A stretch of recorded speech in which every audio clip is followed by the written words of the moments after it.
ఈరోజు మరి దేవుని వాక్యాన్ని కొద్దిసేపు మనం ధ్యానించుకుందాం. కోపం పడటం వల్ల ఎన్ని కీడులు వస్తాయో ఈరోజు వాక్యం ద్వారా మనం కొన్ని విషయాలు నేర్చుకుందాం. దేని వల్ల చెప్పండి? కోపపడటం వల్ల ఎన్ని కీడులు వస్తాయో ఈరోజు వాక్యం ద్వారా మనం నేర్చుకుందాం. దేవునికి మహిమ కలుగును గాక. హల్లెలూయా, హల్లెలూయా. ఓకే, జాగ్రత్త వినాలి. జాగ్రత్త మీరు వింటే దేవుడు మీతో మాట్లాడబోతూ ఉన్నారు. అయితే ఈ కోపము ఒక మనిషిలో ఉంటే, కోపం అనేది మనిషిలోని ఉండాలి, కానీ కోపము అతిమించి ఉండకూడదు. కోపము ఉండాలి, సహజంగా ఉంటుంది, ప్రతి మనిషిలో కాస్తైనా ఉంటుంది. అతికి మించి కోపం ఉండకూడదు. కోపం ఉన్నా సరే కోపము ఉండటమే పాపము, అవునా కాదు? కానీ ఆ కోపం వల్ల అనేకమైన కీడులకి మనిషి గురైపోతున్నాడు. కోపం ఎక్కువగా ఉన్నోళ్ళకి జ్ఞానం చాలా తక్కువగా ఉంటుంది, గుర్తుపెట్టుకోవాలి. కోపం ఎక్కువగా ఉన్నోళ్ళకి జ్ఞానం చాలా తక్కువగా ఉంటుంది, ఆలోచించే విధానం చాలా తక్కువగా ఉంటుంది, మాట్లాడే విధానం చాలా తక్కువగా ఉంటుంది. జ్ఞానం కరువైపోద్ది అనమాట వారికి. కోపం పడే వారికి ఏమైపోతే జ్ఞానం కొద్దువైపోద్ది. జాగ్రత్తగా వినాలన్న మాటలు. ఎవరినైతే ఎక్కువగా కోపం ఉంటుందో వారికి జ్ఞానం చాలా తక్కువ ఉంటుంది. అది ఏ జ్ఞానమై ఉంటుంది తెలుసా? దైవికమైనటువంటి జ్ఞానము చాలా తక్కువ. లోకపరంగా నీకు ఎంతైతే ఉండొచ్చు, లోకపరంగా నీకు ఎంతైతే అనుభవించవచ్చు, లోకపరంగా నీకు ఎంతైతే తెలిసి ఉండొచ్చు, కానీ దైవిక ప్రకారంగా నువ్వు కోపపడే వ్యక్తి అయితే నీకు జ్ఞానము లేదు అని అర్థం అనమాట. కోపపడే వారికి వెనకేం జరుగుతుందో ముందేం జరుగుతుందో తెలియదు. ఈరోజు వాక్యం ద్వారా మాట్లాడినప్పుడు మీరు కూడా సరి చేసుకోవడం చాలా మంచిది అనమాట. దేవునికి స్తోత్రం కలుగుగా. వాక్యం చెబుతూ ఉంటది, కోపపడేవాడు దేవుని చిత్తాన్ని నెరవేర్చాలడు అని చెప్పి. వాక్యం చెబుతూ ఉంటది, మనల్ని స్థిరపరుస్తుంది. వాక్యం చెబుతూ ఉంటది, మనల్ని బలపరుస్తూ ఉంటది. ఈ వాక్యాన్ని విని మన హృదయాలు ఏం చేసుకోవాలో తెలుసా? సరి చేసుకోవాలి. ఏం చేసుకోవాలి? సరి చేసుకోవాలి. కోపం పడినట్లయితే కోపం పడకుండా చూసుకోవాలి. ఏ సమయంలో కోపపడాలో, ఏ సమయంలో కోపపడకూడదో కూడా తెలుసుకోవాలి. కోపపడడం ప్రతిసారి నాకు కోపం వస్తుంది అనుకుంటే నీ అంత అజ్ఞానం ఎవరో లేరు అని అర్థం అనమాట. నీకు పద్దాకి ఎందుకు కోపం వస్తుంది? సమయాన్ని బట్టి రాదు. నీకు కోపపడేవాడికి సమయం ఉండదండి, మూర్ఖత్వం ఉంటది అనమాట. కోపపడేవాడికి ఎక్కువ ఉంటే ఏముంటది? మొదట జ్ఞానం తక్కువ ఉంటది. కోపపడేవాడికి మూర్ఖత్వం ఉంటది, అంటే మూర్ఖంగా పోతాడు అనమాట. ఎంతమంది చెప్తున్నారు? కోపపడేవాడికి ఎక్కువ దెబ్బలు కూడా పడుతుంటాయి. చాలా అనార్థాలు ఉన్నాయి. ఇవన్నీ ఈరోజు దేవుడు మాట్లాడుతూ ఉన్నాడు. కోపపడేవాడికి దెబ్బలు చాలా పడతాయి. కోపపడేవాడికి ఇరగబాటు ఎక్కువ ఉంటది. ఏముంటది? ఇరగబాటు ఎక్కువ ఉంటది. కోపపడేవాడికి తొందరపాటు ఎక్కువ ఉంటది. ఏముంటది? తొందరపాటు. అవునా కదా? చెప్పండి. సమాజంలో జరుగుతున్నాయి కదా. కోపపడేవాడికి తొందరపాటు ఎక్కువ ఉంటది. పడిపోయి తొందరపాటుగా వెళ్ళిపోయి తొందరపాటుగా నడుచుకొని తొందరపాటుగా జీవించి తొందరపాటుగా మాట్లాడేసి ఎన్నో కుటుంబాలు కూల్చేస్తున్నాడు. ఎక్కడైతే కోపం ఉంటుందో అక్కడ అల్లరి ఉంటుంది, గుర్తుపెట్టుకో. ఎక్కడైతే కోపం ఉంటుందో అక్కడ అల్లరి ఉంటుంది. ఎక్కడైతే కోపం ఉంటుందో అక్కడ స్థిరత్వం ఉండదు. చాలా విషయాలు ఈ రోజు మీతో దేవుడు మాట్లాడబోతున్నాడు. ఇలాగ ఎన్నో ఉన్నాయి కోపపడడం వల్ల, అవునా కదా? దేవునికి మహిమ కలుగును గాక. హల్లెలూయా, హల్లెలూయా. చూడండి, వాక్యం చూసుకుందాం. ఎఫెసీయులకు రాసిన పత్రిక 4వ అధ్యాయము 26వ వచనం ఒకసారి చదువుకుందాం. ఎఫెసీయులకు రాసిన పత్రిక 4వ అధ్యాయము 26వ వచనం.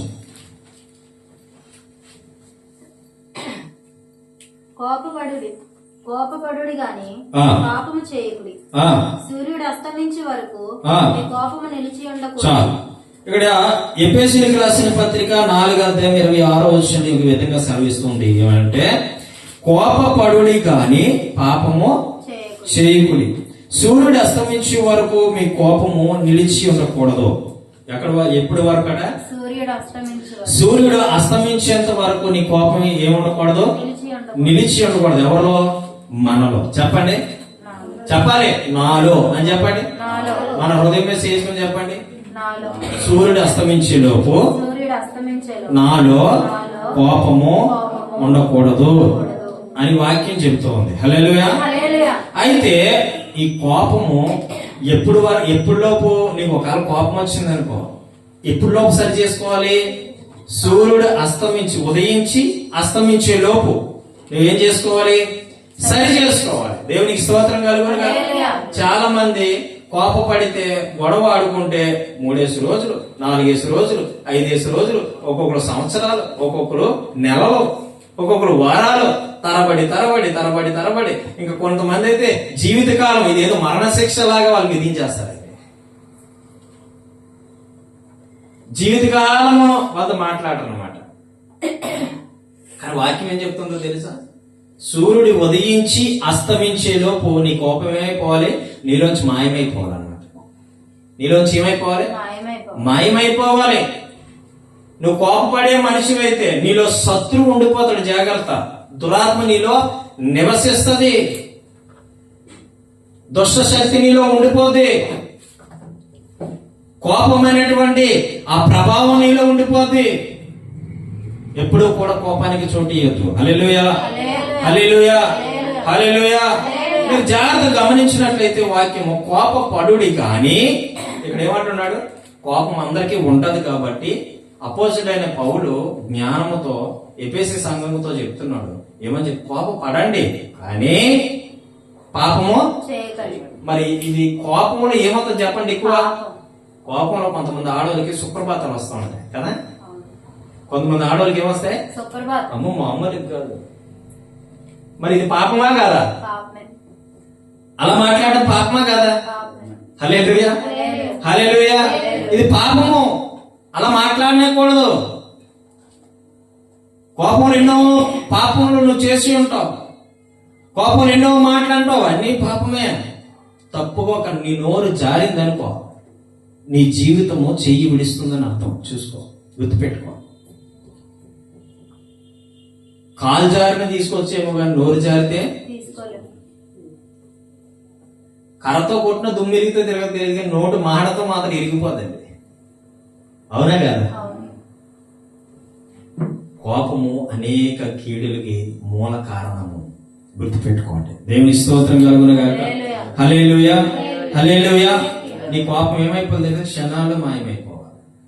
క్షణాలు మాయమైపోవాలి. ఇప్పుడు భార్య భర్తలు గొడవలు ఆడుకుంటున్నారు. భార్య భర్తలు గొడవలు ఆడుకునేటప్పుడు ఉదయం గొడవ ఆడుకుంటే సాయంత్రం ఏం చేసుకోవాలి తెలుసా? ఏం చేసుకున్నట్టు నేను క్షమించమని అడగాలి. నీ తప్పున్నా లేకపోయినా అంతే. ఆ తర్వాత దేవుడే చూసుకుంటాడు. ఆ తర్వాత దేవుడే చూసుకుంటాడు. వాడు అలాగే ఉండేయండి. మీకు తెలియదు. వాడు అలాగే ఉండేయండి. వాడిని అలాగే ఉంచండి. వాడు అలాగే ఉండాలి. ఆడితే నేను మాట్లాడడం ఏంటి అని నువ్వు విరవీతో చూసావా? అప్పుడు అనుకుంటాడు ఇది దొరికింది నాకు. ఎవరు అనుకుంటా చెప్పండి? ఎవరు అంటాడు ఈవిడ నాకు దొరికింది. ఈ మెయిన్ పాయింట్ చాలు. ఈ ఒక పాయింట్ చాలు నాకు. ఆ ఒక పాయింట్ నీలో పట్టుకొని ఆ వీక్నెస్ ప్రకారంగా నేను ఏం చేస్తాడో తెలుసా? నీకు తెలియకుండానే నీ బండిని తోవ తప్పిస్తాడు. గుర్తుపెట్టుకో. నీకు తెలియకుండానే నీ గాడి ఏమవుతుందో తెలుసా? అదే నీ బండి, నీ బ్రతుకు బండి ఏమవుతుందో తెలుసా? గాడి తప్పుతా ఉంటది. కోపము చాలా కీడులు తీసుకొస్తుంది. గుర్తుపెట్టుకున్నాను. దేవునికి స్తోత్రం కలుగునుగా. కాలిని భర్తతో గొడవ పడితే ఈ లైవ్ వింటున్న ప్రియమైనటువంటి దేవుని బిడ్డలారా, దేవుని యొక్క పిల్లలారా, ఓ చెల్లి, ఒక అన్న, తమ్ముడు, దేవుడు చెప్తున్నాడు, ఒకవేళ నీ భార్యతో లేదా నీ కుటుంబంలో ఎవరితో, అన్నదమ్ములు, అక్క చెల్లెలతో ఎవరితో గొడవ పడినా నువ్వేం చెప్పాల్సిన మాట ఏంటో తెలుసా? నన్ను క్షమించండి. ఆమె చెప్పండి. ఆ మనసు ఉంటుందండి. ఎవరికో తప్ప అందరికీ ఉండదండి మనసు. మీకు తెలియదండి పాస్టర్ గారు. మేము చెప్పినా మీకు తెలియదు పాస్టర్ గారు. వినండి, మీకు తెలియదు పాస్టర్ గారు. వీడికి ఎలాగే జరగాలి. ఈ శిక్ష మాట్లాడకపోవడం ఒక శిక్ష అట. మాట్లాడకపోవడం ఒక శిక్ష అయితే ఇంకొకడు వస్తాడు నీకు ఇంకా రెట్టింపు శిక్ష ఇస్తాడు. ఎవడు? అది ఆడికి సందు దొరికితే చాలు, నీలో చిన్న సందు దొరికితే చాలు నేను పట్టుకోవడానికి, దాన్ని పెద్ద చేసి పారేస్తాడు అనమాట. వాడికి ఏం కలుగుతుంది అంటే సంతోషము. గుర్తుపెట్టుకో, మన ఇంటికాడ గొడవలు ఆడుకుంటుంటే వాడికి ఏం పుడుతుంది తెలుసా? సంతోషం పుట్టుకొస్తుంది. భలే గొడవలు ఆడుకుంటారు కదా, గొడవ ఆడుకోవడంతో వదిలేకుండా మళ్ళీ ఏం చేస్తాడు? కొట్టుకునేటట్టుగా చేస్తాడు. చాలా ఇబ్బందులు పెట్టేస్తాడు. జాగ్రత్త, ఈ సీక్రెట్ మీరు జాగ్రత్త గమనించుకోవాలి. దేవుని స్తోత్రం కలుగును. హల్లెలూయా, హల్లెలూయా, హల్లెలూయా. చూడండి 4వ అధ్యాయం, అదే 4వ అధ్యాయం 31, 32 వచ్చిన చదువుదామా. సమస్తమైన ద్వేషము, కోపము, క్రోధము, అల్లరి, దూషణ, సకలమైన దుష్టత్వము మీరు విసర్జించు. దేని విసర్జించాలి? దేని విసర్జించాలి? చూడండి, సమస్తమైన ద్వేషము, ద్వేషం ఉండకూడదు. కోపము, అది ఉండకూడదు. క్రోధము, అల్లరి, దూషణ, సకల దుష్టత్వమును మీరు విసర్జించుడి. క్రైస్తవుడికి ఇవి ఉండకూడదండి. క్రైస్తవుడికి ఇవి ఉండకూడదు. అది చూడండి, కిందనే వచ్చినాము. ఒకని ఎడల ఒకడు దయగలిగి కరుణాహృదయులై క్రీస్తునందు దేవుడు మిమ్మును క్షమించిన ప్రకారము మీరును ఒకరినొకరు క్షమించు. చూడండి, చాలా మంది గర్వానికి పోయి క్షమించడం అనే మాట రాదండి నోట. అంటే నేను అనుకుంటున్నాను వీళ్ళు దేవుడి కన్నా గొప్పవాళ్ళు, వీళ్ళు దేవుడి కన్నా. నువ్వు పాపివి, మర్చిపోయేవేమో. నువ్వు పరిశుద్ధుడు కాదు, నువ్వు ఒక పాపివి. నీచాతి నీచంగా బ్రతికని నీ బ్రతుకు, పెంట మీద పడుకున్న నీ బ్రతుకు, ఎందుకు పనికిరాని చెత్తలాంటి నీ బ్రతుకు, పాడైపోయినటువంటి డ్రైనేజీ కంపు కొట్టిన నీ శరీరాన్ని దేవుడే ప్రేమించి నీ పాపాన్ని క్షమించినప్పుడు నువ్వెవడవయ్యా క్షమించకపోవడానికి? నువ్వెవరు అసలు క్షమించకపోవడానికి? అటువంటి పరమాత్ముడే క్షమిస్తానంటున్నాడే. అటువంటి పరమాత్ముడే నిన్ను ప్రేమిస్తూ దర్శిస్తూ క్షమిస్తానంటున్నాడే. ఒక్కసారి మన బ్యాక్ వెళ్ళండి, ఒకసారి మన యవన జీవితం ఒకసారి జ్ఞాపకం చేసుకోండి. ఎంత పాడైపోయింది నీ బ్రతుకుని. దేవుడు ప్రేమించలేదా? క్షమించలేదా? ఎంత దరిద్రమైపోయిన నీ బ్రతుకుని దేవుడు క్షమించలేదా? కుళ్ళు కంపు కొట్టి నీ శరీరాన్ని దేవుడు ప్రేమించలేదా? ఒకసారి ఎలాగనుకోండి, ఇలా కలిసి ఇలా స్మెల్ చూసుకోండి. అవునా కదా? ఎంత స్మెల్ వస్తుందంటే, ఉదయాన్ని లేచి నీ పాసి మోహంతోని ప్రభువు ప్రార్థన చేస్తున్నా, ఆయన క్షమించి నీ ప్రార్థన వినట్లేదా? ఎంత కొద్ది పుండు పుడితే నిన్ను నీ కుటుంబమే చీమ గారుతుంది, రక్తం గారుతుంది, అనేసి నేను చేదరించుకుంటాను నీ కుటుంబమే. కానీ యేసయ్య మాత్రం నువ్వు ఎలాగున్నా నిన్ను రానా దగ్గరికి నేను ప్రేమిస్తానంటాడు ఆయన, నేను క్షమిస్తానంటాడు ఆయన. హల్లెలూయా. యేసయ్య కన్నా నువ్వు గొప్పదాని అన్నమాట. అయితే క్షమించలేదు అంటే నువ్వు యేసయ్య కన్నా గొప్పదానివి, గొప్పోడివి. ఒకని ఎడలో ఒకటి ఏముండాలంటే ఇక్కడ ఏముండాలి? క్షమించుకోవాలి. హల్లెలూయా. ఇక్కడ చూడండి 32వ వచనము. ఒకని ఎడలో ఒకడు దయగలిగి కరుణా హృదయులై క్రీస్తునందు దేవుడు మిమ్ముని క్షమించిన ప్రకారం మీరేం చేయాలి? అది నేను మాట్లాడను లైఫ్ లో. అమ్మో ఆవిడతో మాట్లాడకపోవడమే బెస్ట్, ఆయనతో మాట్లాడకపోవడమే బెస్ట్ అని అనుకోవడం ఎందుకు? హల్లెలూయా. చాలా మంది మీకు తెలియదు, దుష్టుడు ఈ విధంగా కూడా ఎంటర్ అవుతాడు. నేను చూడటం లేదు కదా, నేను డైలీ ప్రార్థన చేస్తున్నాను, డైలీ బైబిల్ చదువుతున్నాను, డైలీ ఉపవాసాలు ఉంటున్నాను, ఇంకా మందిరానికి వెళ్తున్నాను, కానుకలు అప్పగిస్తున్నాను. ఎలా వచ్చాడు అంటే ఇలా కూడా వస్తున్నాడు. ఎలాగా? క్షమించకపోవడం వల్ల కూడా వస్తున్నాడు. నీకు చెప్తున్నాగా, చిన్న సందు దొరికితే ఏమైపోద్ది మీకు అర్థమైనట్టు చెప్తా. ఇప్పుడు చట్టం అంతా బాగుంది, నీట్ గా ఉందా లేదా? మంచిగా ఇస్త్రీ చేసుకొని వేసుకుంటాం, అవునా కదా? ఈ ఇస్త్రీ చేసిన షర్ట్కి ఇక్కడ కణం వచ్చింది, చిన్న కణం.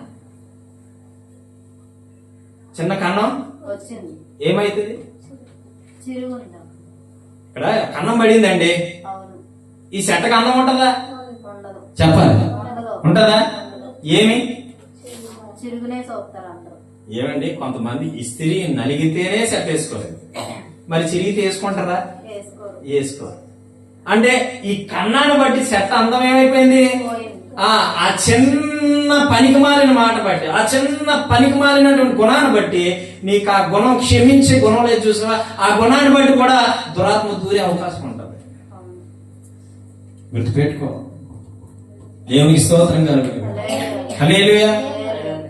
ఓకే, మళ్ళా చూద్దాం. చూడండి, నిర్గమకాండం తీద్దాం ఒకసారి. ఇప్పుడు నిర్గమకాండం చాలా అద్భుతమైన మాటలు దేవుడికి బయలుపరచబోతున్నాడు. మీరు జాగ్రత్తగా శ్రద్ధగా వినాలి. 32వ అధ్యాయం. మనం దేని గురించి చెప్పుకుంటున్నాం చెప్పండి? క్షమించు. కోపం గురించి చెప్పుకుంటున్నాం. కోపం పడితే వచ్చే నష్టాలు.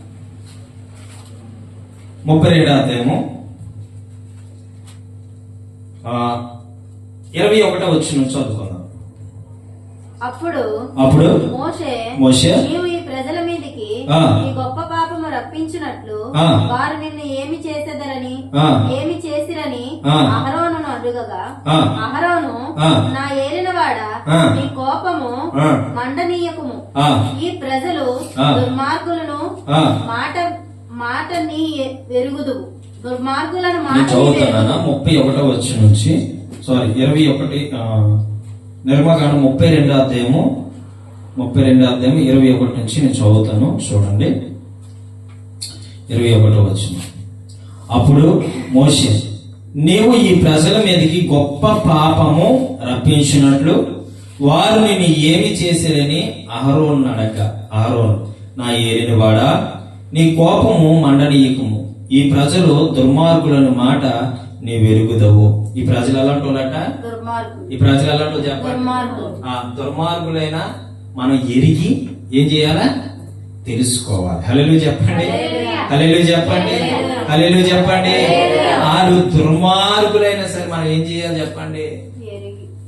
మనం ఎరిగి గుర్తు తెలుసుకొని వారిని ప్రేమించాలి. ఇప్పుడు మనం అలా 32వ అధ్యాయంలో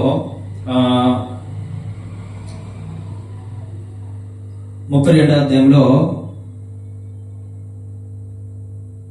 23 చదువుకున్నాం కదా. ఇప్పుడు సంఖ్యాకాండం వద్దాం. చూడండి, సంఖ్యాకాండము 20వ అధ్యాయము సంఖ్యాకాండము 20వ అధ్యాయం వద్దాం ఒకసారి.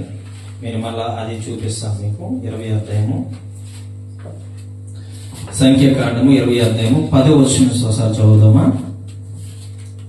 తరువాత మోషే అహరోనులు ఆ బండ ఎదుట సమాజమును పోగు చేసి అతడు వారితో, ద్రోహులారా, వినుడి, మేము ఈ బండలో నుండి మీ కొరకు నీళ్లు రప్పింపవలెనా అనెను.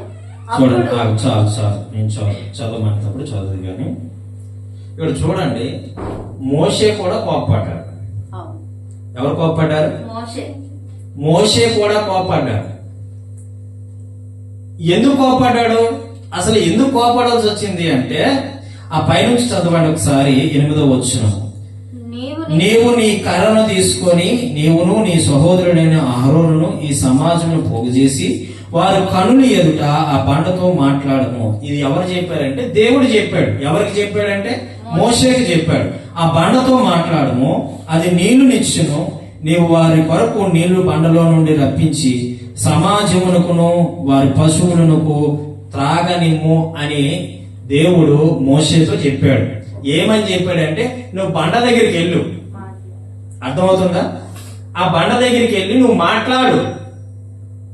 బండ దగ్గరికి వెళ్ళి నువ్వు మాట్లాడంటే ఈ మోషే అప్పటికే విపరీతమైన చిరాకులో ఉండి ఆ 9వ వచనం చూడండి. యెహోవా అతనికి ఆజ్ఞాపించినట్లు మోసే ఆయన సన్నిధి నుండి ఆ కర్రను తీసుకొని పోయాను. ఏం తీసుకొని? కర్ర అంటే ఏంటంటే ఆయనకి ఇచ్చినటువంటి అధికారం. జాగ్రత్తగా గుర్తు పెట్టుకోవాలి. ఈ అధికారాన్ని తీసుకుని పోయి 10వ వచనం. తరువాత మోషే అహరోనులు ఆ బండ ఎదుట సమాజమును పోగు చేశారు. ఇశ్రాయేలు ప్రజలందరినీ ఏం చేశారో తెలుసా? పోగు చేశారు. పోగు చేసి అతడు వారితో, ద్రోహులారా వినుడి. ఏమన్నాడు?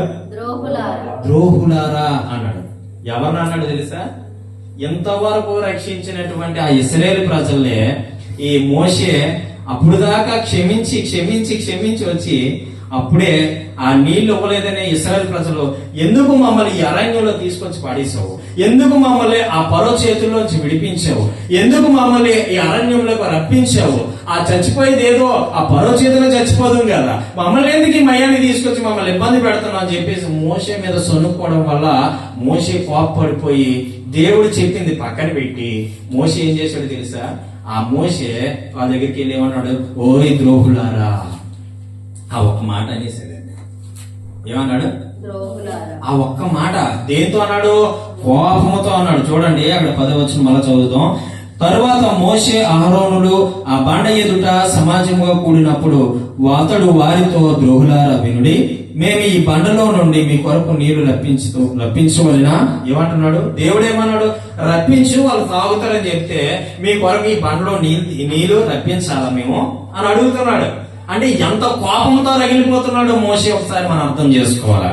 హల్లెలూయా, హల్లెలూయా. కోపంతో రగిలిపోతే ఈ బండలో నీళ్లు రప్పింపవలెనా అని నేను.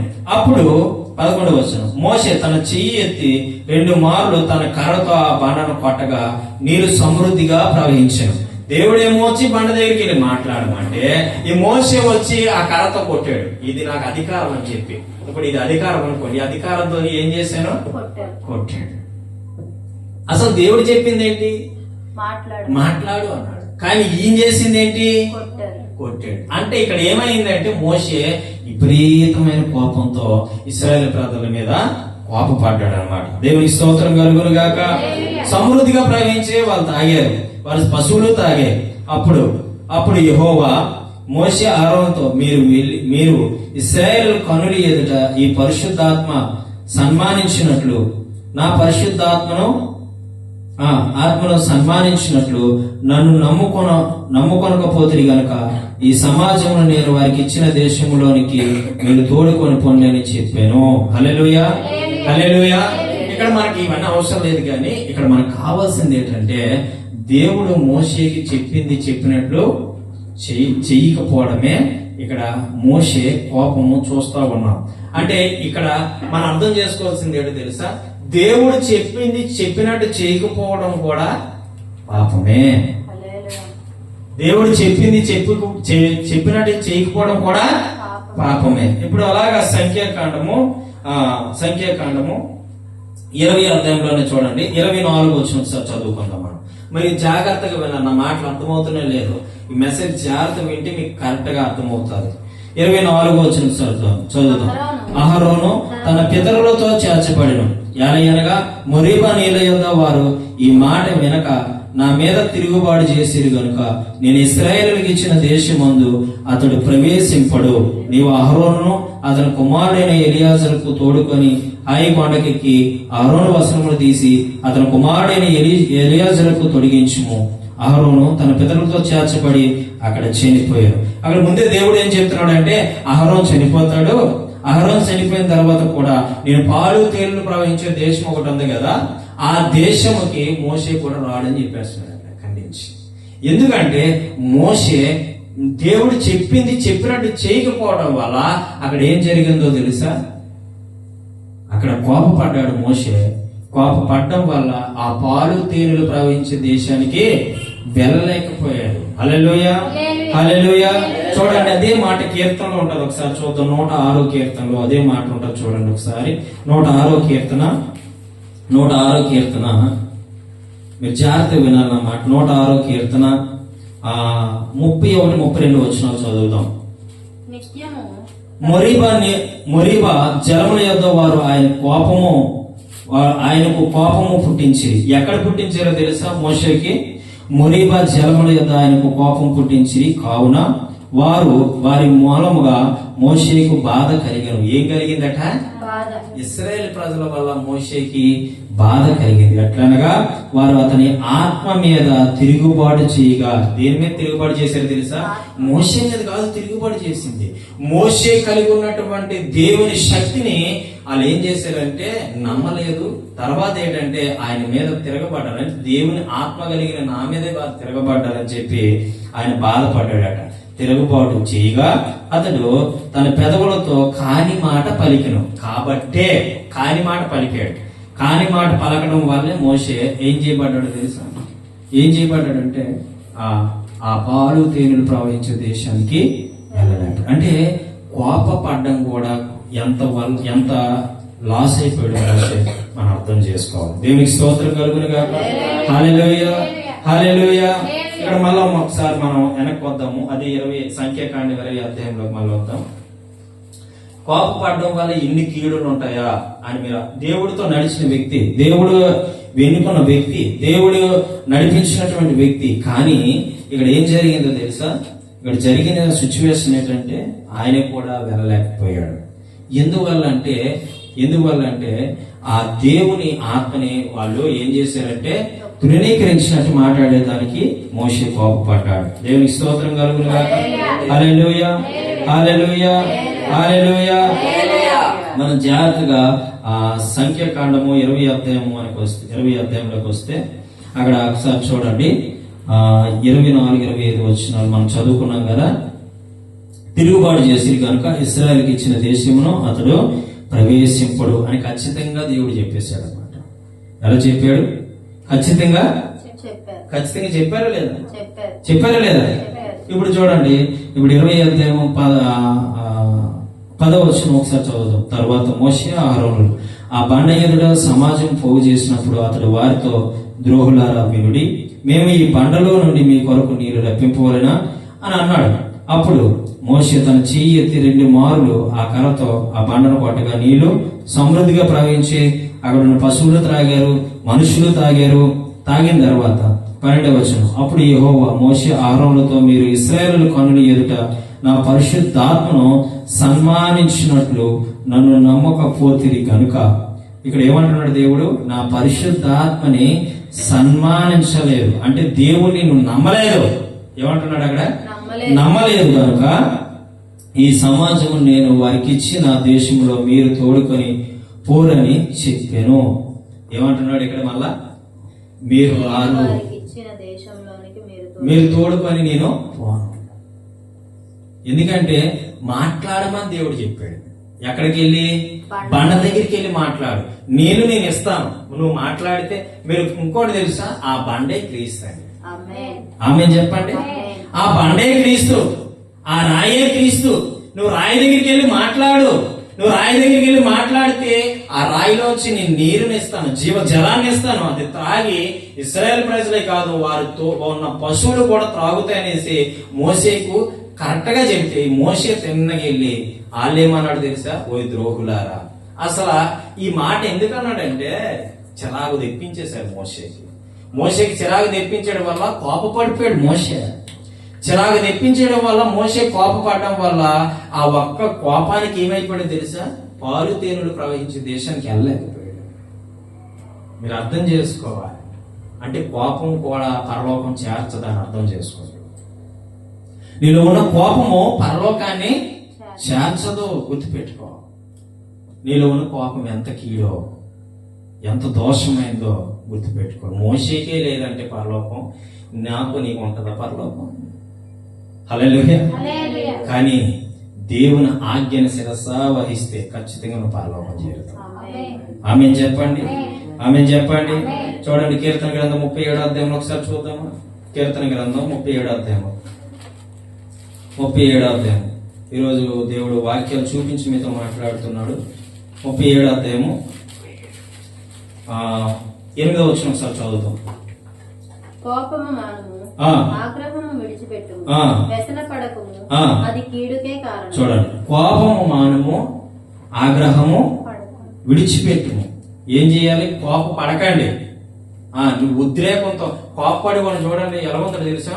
కళ్ళాటి ఎంతేజ్ అయిపోయి, ఆ మొహం మీద కాండ్రంగా అయిపోయి, కారంగా అయిపోయి, ఆ పేసులో కనబడిపోతాడు. ఎవడు ఎంటర్ అయిపోతాడు అప్పటికాడు, ఆ పేసులో కనబడిపోతాడు. ఆ పేసులోనే అపరిచితులు వచ్చేస్తాడు అన్నమాట. మనం అపరిచితులు అన్నమాట, అపరిచితులు వచ్చేస్తాడు. అవునా? ఆ పేసులో చిన్న వచ్చేస్తాడు అనమాట. కోపం ఎలాగైపోతుంది తెలుసా? ఈ కళ్ళు ఎలాగైపోయి, ఒరే ఈట్రా ఈట్రా పేసి ఈట్రా అన్నా సరే, ఒరే ఆగరా లేదు లేదు, ఇంకా ఆగడ ఉద్రేకంతో ఇక ఎక్కడ లేని బలాన్ని అంతా తెచ్చేసుకుంటాడండి కోపడిపోయి. ఇది ఏంటిదంటే ఆగ్రహము. ఏంటిది? అది ఆగ్రహం విడిచిపెట్టుము, వ్యసన పడకము, అది కీడికే కారణం. అది కీడికే కారణం.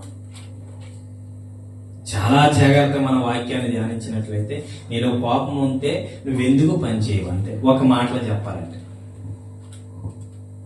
ఈ జ్ఞానం కూడా చాలా తక్కువ ఉంటుంది. ఎవరిని ఏమంటావో తెలియదు, ఎవరిని ఏమాట్లాంటావో, తల్లిని ఏమంటావో తెలియదు, తండ్రిని ఏమంటావో తెలియదు, బంధువులు ఏమంటావో తెలియదు, స్నేహితులు ఏమంటావో తెలియదు, రక్త సంబంధులు ఏమంటావో తెలియదు, ఎవరిని ఏమంటావో తెలియదు, ఎవరితో ఏం మాట్లాడుతావో తెలియదు, ఎవరితో ఏ విధంగా ఉంటావో తెలియదు. ఎందుకో తెలుసా? నీ జ్ఞానం తక్కువ, నువ్వు కోపడే వ్యక్తివి కాబట్టి. కోపడే వ్యక్తి కాబట్టి నీ జ్ఞానం తక్కువ. నువ్వు ఆ కోపాన్ని విడిచిపెడితే దేవుడు మరింత జ్ఞానాన్ని ఇచ్చి నిన్ను నడిపిస్తాడు. దేవునికి స్తోత్రం కలుగునుగా. హల్లెలూయా, హల్లెలూయా. జాగ్రత్త వినండి ప్రియమైనటువంటి దేవుని బిడ్డలారా, ఇన్ని కారణాలు ఉన్నాయంటే, ఇంకా నువ్వు కోపం విడిచిపెట్టకపోతే,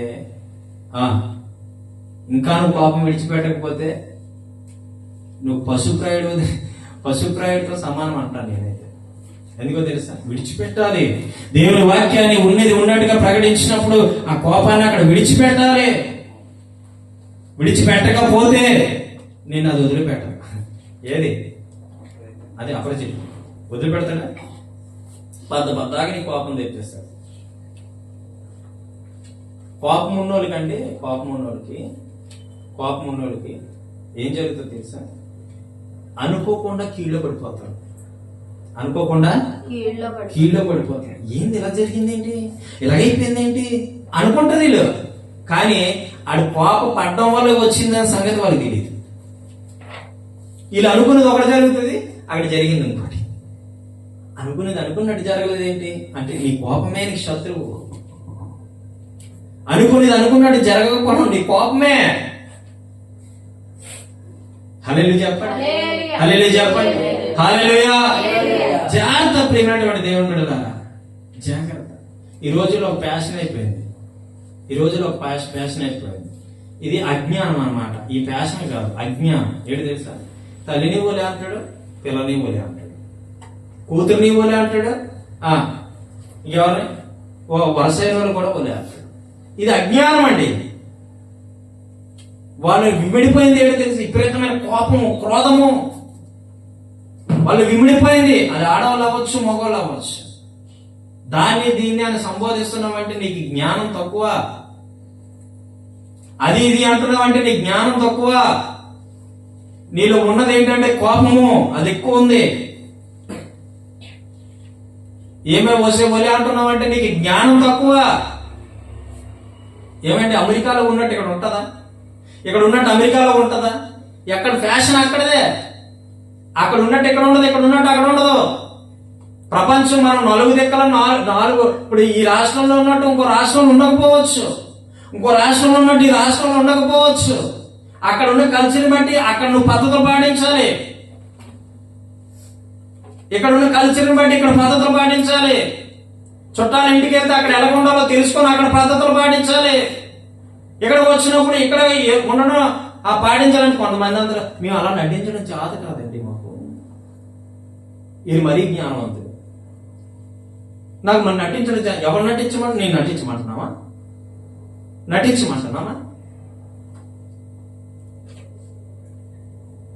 నటించవద్దు. నటించడం కాదది. అక్కడ ఉన్న కల్చర్ని బట్టి నీ పద్ధతులు మార్చుకోవడం.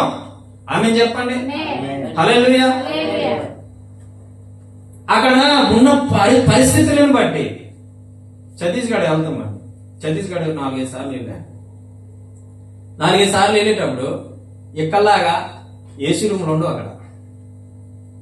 మట్టిల్లులో పడుకోవాలి. మట్టిల్లులోనే పడుకొని మట్టిల్లులోనూ తినాలి. గచ్చులు కూడా ఉండవండి. నాకు ఏసీ రూమ్ కావాలండి, వస్తుందా? రాదు. అలాగే నీలో ఉన్న కోపాన్ని చల్లార్చుకోవడానికి ఎక్కడ ఎలాగుందో అలా మసులుకో. క్షణక్షణం దాన్ని విడిచిపెట్టు, క్షణక్షణం దాన్ని వదిలిపెట్టు. నీ బ్రతుకు బాగుంటుంది, నీ జీవితం బాగుంటుంది. లేకపోతే నీ కోపం నేను అనేక కీడులు గురి చేస్తుంది. దేవునికి స్తోత్రం కలుగును. హల్లెలూయా చెప్పండి, హల్లెలూయా చెప్పండి, హల్లెలూయా. చాలా మందికి తెలియదు, చాలా మందికి తెలియదు. చెప్పాను కదా, జ్ఞానం తక్కువైన వాళ్ళకి ఏమని చెప్తే రివర్స్ అయిపోతారండి. ఎంబడే అపరిచితుడు వచ్చేస్తాడు, ఎంబడే అపరిచితుడు వచ్చేస్తాడు. వచ్చేసి నాన్న గర్భిణి కంగారు చేసి పారేస్తారు. తర్వాత ఆలోచిస్తారు వీళ్ళు ఖచ్చితంగా, నేను అన్నది కరెక్టా రైటా, రాంగా మంచిదా. తర్వాత ఆలోచిస్తారు. ఏ సుఖం అంతా అయిపోయిన తర్వాత నీ హృదయం నీ ఒళ్ళంతా పచ్చి పుండి అయిపోయిన తర్వాత ఆలోచిస్తే సుఖం ఏముంది? ఆలోచించేదేదో మొదటే ఆలోచించు. ఆమేన్, హల్లెలూయా. ఈరోజు చక్కగా దేవుడు మాట్లాడుతున్నాడు మీతో. సరి చేసుకుంటే బాగుపడతారు. హృదయమంతా గాయపరచబడి ఒక తల్లి గారట ఒక కొడుకుని పెంచుకుంటాడు. వినాలి జాగ్రత్తగా, జాగ్రత్తగా. వాడు పెద్దోడయ్యాడు, పెళ్లి చేసింది తల్లి, 2 పిల్లలు కన్నది.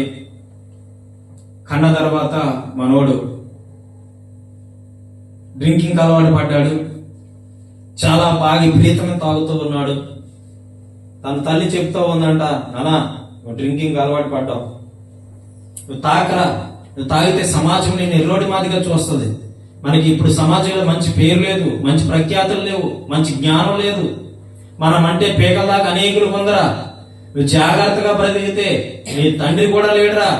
నువ్వు జాగ్రత్తగా బ్రతికితే నా భవిష్యత్తు చూసుకోవచ్చు, నీ భవిష్యత్తు చూసుకోవచ్చు, నీ బిడ్డల భవిష్యత్తు చూసుకోవచ్చు, నీ యొక్క భార్య భవిష్యత్తు చూసుకోవచ్చు. నీ జాగ్రత్తగా నువ్వు నడవరా అని చెప్పి ఎన్నో బోధలు చేస్తూ ఉంటే ఈ కుమారుడు అనేవాడు నాకు తెలుసులే, కోపం ఉన్నవాడు ఇది ఖచ్చితంగా అంటాడండి. నాకు తెలుసులే, నువ్వెవరు చెప్పడానికి, నీకేం సంబంధం? ఎక్కడికి వెళ్ళిపోతారు వీళ్ళు? ఈవిడ మంచి చెప్తుంది, ఈడు ఎక్కడికి వెళ్ళిపోతుంది? నీకేం సంబంధం అనే దగ్గరికి వెళ్ళిపోతాడు. నీకేం సంబంధం అన్నా సరే తల్లి ఏం చేస్తుందో తెలుసా? మళ్ళా చెప్తుంది. నువ్వు కొట్టి తన్ని తరిమే అయినా చెప్తుంది. ఎందుకంటే తల్లి ప్రేమ అటువంటిది. దేవునికి మహిమ కలుగును గాక. హల్లెలూయా. చెప్తుంది. అలాగే ఆ తల్లి కూడా చెప్పిందట. ఓ రోజు పని చేసుకుని వచ్చి ఇంట్లో డబ్బులు పెట్టారట. పెట్టిండట. ఇది తాగడానికి ఏమీ కనబడలేదు. ఆ గిన్నె, ఈ ముంత, ఈ గిన్నె, ఆ ముంత ఎతుకుతూ ఉన్నాడంట డబ్బుల కోసం. ఎతికి మొత్తానికి అక్కడ ఉన్న ఒక 200-300 తీసుకున్నాడట. తీసుకొని పోతూ ఉంటే తల్లి చూసింది, రే అది రేపు నీ కూతురికి పుస్తకాలు కొనాలిరా, రేపు నీ కూతురికి అది పుస్తకాలు కొనాలిరా. నువ్వేంట్రా ఎలా చేస్తున్నావు?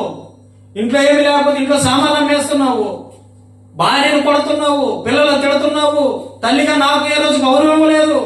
ఏందిరా నీ కదా, ఏందిరా నీ యొక్క పరిస్థితి అంటే, నాకు చెప్పొద్దు, నాకు చెప్పొద్దు అని చెప్పేసి అనేసరికి వీళ్ళందరూ అడ్డుకున్నారట.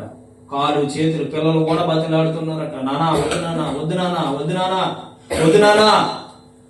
అది నాకు నా పుస్తకాలకు నానా అంటే, నాకు చెప్పొద్దని చెప్పి 4 వైపులు తోసాడట.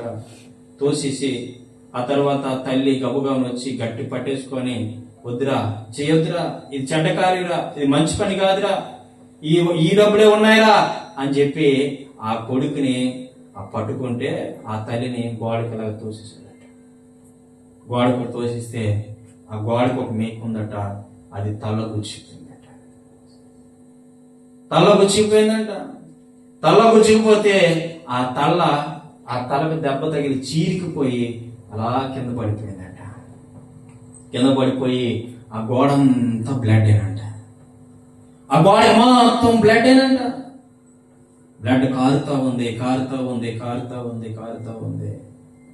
అప్పుడు ఆ ఆవిడికి తెలివి వచ్చి చూస్తే అత్తయ్య ఏమైపోయిందంటే చనిపోయింది.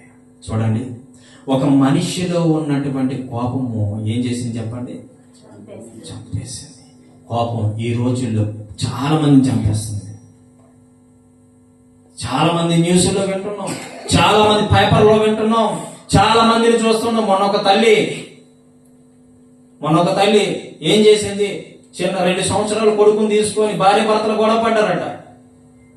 గొడవ పడితే ఎందుకు నాకు ఈ జీవితం అని చెప్పేసి ఆ భార్య భర్తలు గొడవ పడితే ఆ పిల్లోడిని దాదాపు ఇంచుమించు ఒక 100-200 మీటర్లు ఎత్తు నుంచి కింద నీటిలో పడేసింది. పడేస్తే ఇప్పుడుకొచ్చి శవం దొరకలేదు. కోపం ఎన్ని కుటుంబాలను నాశనం చేస్తూ ఉందో, ఎన్ని కుటుంబాలు పాడు చేస్తుందో, ఎన్ని కుటుంబాలు పతనం చేస్తూ ఉందో, ఎన్ని కుటుంబాలని సర్వనాశనం చేస్తూ ఉందో. ప్రియమైనటువంటి బిడ్డ, నీలో ఈ కోపం ఉంటే నీకు మనశ్శాంతి ఉండదు. కోపం ఉన్నవాడికి మనశ్శాంతి ఉండదండి. మనశ్శాంతి ఉండదు. ఏం చేస్తాడు వాడికి తెలియదు. పిచ్చెక్కిపోతాడు, ఎర్రెక్కిపోతాడు. ఇక ఏం చేస్తాడు వాడికి తెలియదు. తల విపరీతమైన నొప్పి, బాధలు, సమస్యలు, ఇబ్బందులు, ఆటంకాలు, పోరాటాలు ఎన్ని వస్తాయంటే ఎందుకో తెలుసా? ఒకే ఒక ప్రాబ్లం, కోపము. ఒకే ఒక ప్రాబ్లం, కోపం. ఈ కోపాన్ని విడిచిపెట్టకపోతే ప్రియమైనటువంటి దేవుని బిడ్డ, దేవుడు మాట్లాడేటప్పుడే మనం దాన్ని ఏం చేసుకోవాలి? సరి చేసుకోవాలి. దేవునికి స్తోత్రం కలుగును గాక. హల్లెలూయా, హల్లెలూయా. తల్లి ఎంతగానో పెంచింది, ఆ కొడుకే తల్లి ప్రాణాలు తీసాడు. కొడుకే తల్లి ప్రాణాలు తీసేశాడు. నిన్న ఇప్పుడు విన్నాను. ఒక తల్లి, మనం శుక్రవారం పేరు పెట్టాం కదా, ఆ తల్లి ప్రాణాలే కొడుకు తీసేద్దామని చూస్తాడట. ఎందుకు? ఆడు చూస్తే గొప్ప కోపిష్టట. డబ్బు కోసం అట ఆ కొడుకే తల్లి ప్రాణాలు తీసేద్దాం అన్నట.